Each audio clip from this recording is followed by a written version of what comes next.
Ma questa non l'ho mai vista. Cos'è? Non l'ho mai vista questa? No, ti chiede nuova. Grande vino sto qua.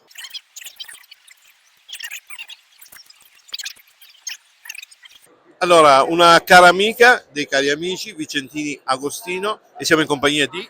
Teresa. Ciao Teresa. Allora, primo anno mi dicevi che siete qui a Slow Wine and Fair. Come ti sembra intanto giorno 2? L'atmosfera com'è? Beh, l'atmosfera la vedo molto più interessante di ieri.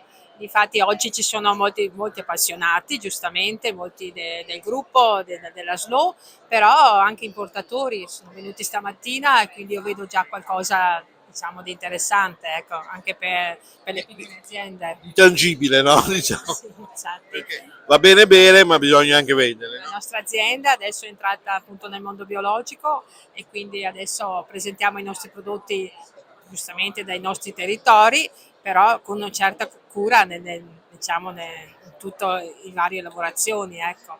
Ecco, io ho notato un'etichetta che recentemente non ho visto. No, come si dice?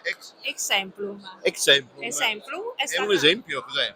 Ecco, non è proprio letterale come si può pensare esempio, è il sistema, diciamo, di volere portare alla conoscenza il Trebbiano di Soave come giustamente si presenta nel nostro territorio. Quindi per noi è stata una scoperta, una bella scoperta. Nel 19 abbiamo iniziato con poche bottiglie e adesso diciamo questa che presento oggi è il 2021, quindi abbiamo già qualche anno di prova e i clienti rispondono bene, piace. Allora, prima di degustarlo, dacci 2 o 3 indicazioni, ovviamente Trebbiano di Soave, Vitigno.